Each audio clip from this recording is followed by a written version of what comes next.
Let's address the elephant in the room first thing with this video.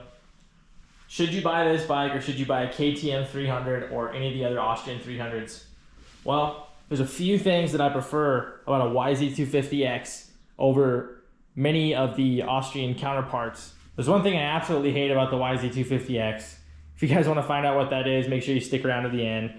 I'll let you guys know all the things I dislike about the bike and the one thing specifically that I really dislike.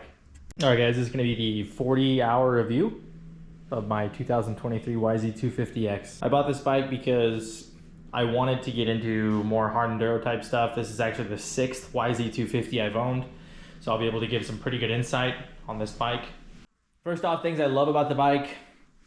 I absolutely love the power plant of a YZ250. I just love how the bikes ride. You guys would not believe how low this bike can lug, right? So it's common misconception that only a 300 has low end power and can lug. I'm here to tell you that I very rarely kill this bike, and I ride through some pretty gnarly hills and really super loose soil, stuff where you don't want to get trapped, especially if you don't have any low end power. And I can promise you that this bike can do anything that a KTM 300 or Gas, Husky, any of the European 300s can do. I promise you this bike can do it. The reason I bought this bike over a regular YZ250, first off, it's got a wide ratio transmission in it, and it's got a kickstand. Those are probably the two main things that kind of were my deciding factor in purchasing this bike specifically. I'm gonna put some of the specs on screen about this bike that are different from the normal YZ250. From my understanding, you got a wide ratio transmission, wide ratio gearbox. You got a more tucked in, sleeker pipe. Obviously they changed the plastics in 2022. So yeah, basically cosmetically, plastics are all that's really changed on this bike for, what is it now? It's going on a long time, guys. So basically if you have a 2006 YZ250 two-stroke, you're basically looking at it right here, except for this has plastics. So there's some different timing with the YZ250X. So there's different timing in the engine. They geared this bike for more low end power, and then more smooth, mellow power as well. I have an 11-ounce flywheel weight on it from TMV. Works awesome, absolutely stunning. Stock, the power plant is very, very good. It is a little bit more tame than your average YZ250 two-stroke. I actually used to have a YZ250 two-stroke, like I said, 6 of them. And I can tell you guys that this is a little bit more tame, but you still have the raw power of the YZ250, so not to worry. This bike is for somebody that wants to get something a little bit more all around, right? So you like to do motocross, you like to do off-road, you like to do enduro, cross-country, all of that type of stuff, right? A little bit of everything, but mostly off-road, right? Because if you wanted to just do motocross or just ride supercross or whatever it may be, you would want to go with the YZ250 model because that's just a race built bike specifically for motocross and supercross. So I'm going to tell you guys how this bike stacks up to a KTM 300. I've ridden a few back to back with this bike and I prefer this bike.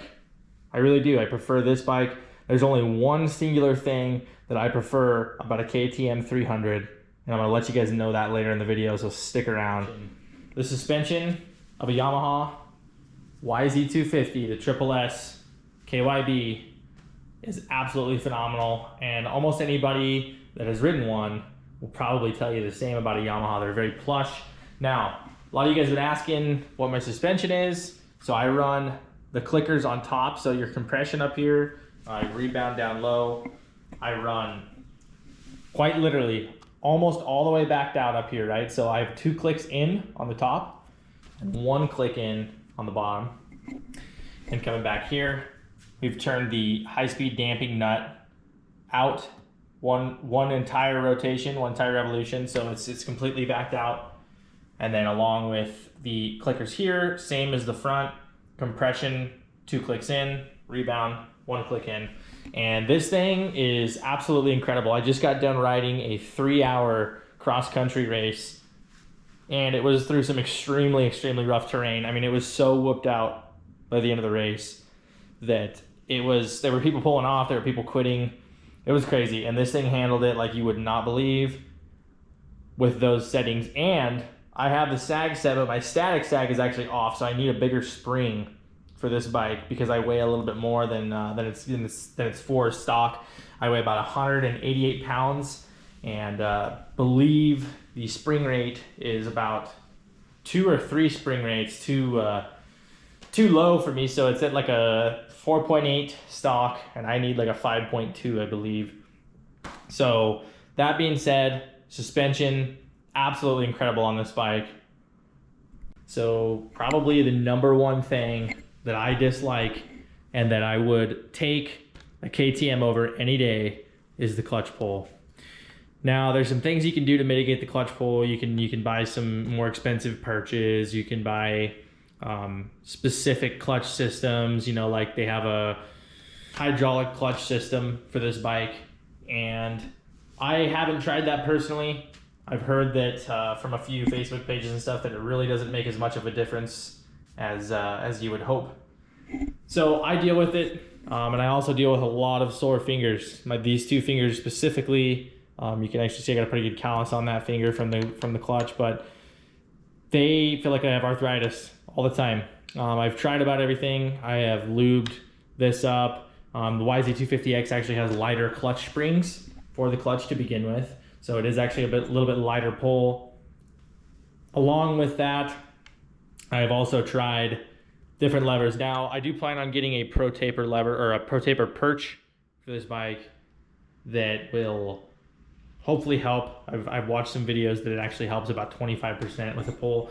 Still, it's not enough because anybody that has one of these, you guys know, the clutch pull is gnarly. And so if you're trying to do technical stuff, technical riding, a lot of clutch heavy work on the bike, you're gonna notice. You're gonna notice big time, because I've hopped off of this bike, like I said, directly onto a KTM or any of the European bikes with those buttery hydraulic clutches, and you can go for days and days and days, and it does not seem to phase my fingers whatsoever, even with them being sore from this bike. So that's probably my number one thing that I dislike about the 2023 or any YZ250 model. My favorite thing about the YZ250, especially the 2022 and 2023 models, are the ease of access to the airbox. So especially with these two new years here, 22 and 23, and presumably 2024 as well, you have one bolt with this little cap over it that's nice and easy to get in there, and your air filter is directly underneath the seats, nice and easy, one bolt off, super easy.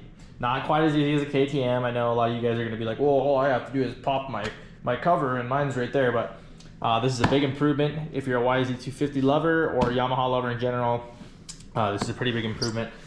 Now, your air only gets taken in from the side, so we got a lot of guys drilling holes in their air box and stuff too, but I prefer to just keep it like this. Bike runs fine like that.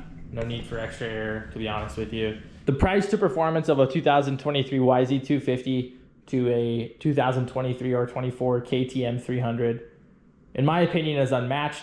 Sure, you get electric start with the KTM 300. You get a few more fancy things. You get the throttle body injection, which is a little bit more like a carburetor, but it's still fuel injected.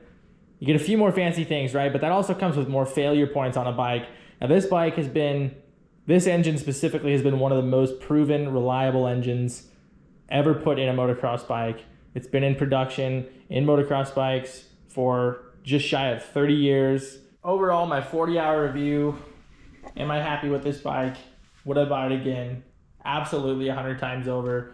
I'll continue to buy these bikes until KTM or any of these other European brands make such far advances, so far ahead, that these just become absolute relics, absolute dinosaurs. But as of right now, these bikes are still competitive. You guys can even go over and look at Matt Burkeen on YouTube. He still qualifies for pro motocross on a YZ250 two-stroke. So the bikes are still competitive. There's no reason to change them. I'm extremely happy with mine after 40 hours, especially the X model. That's going to be it for this video, guys. I would highly recommend this bike for anyone looking. The only thing I don't like is the clutch pull. Outside of that, these bikes are absolutely phenomenal. If you guys want to see videos of the bike actually in action, make sure to click on the video that's on screen right now, or any of the suggested videos that are mine. over on your suggested bar. Thanks for watching, guys, and we'll catch you on the next one.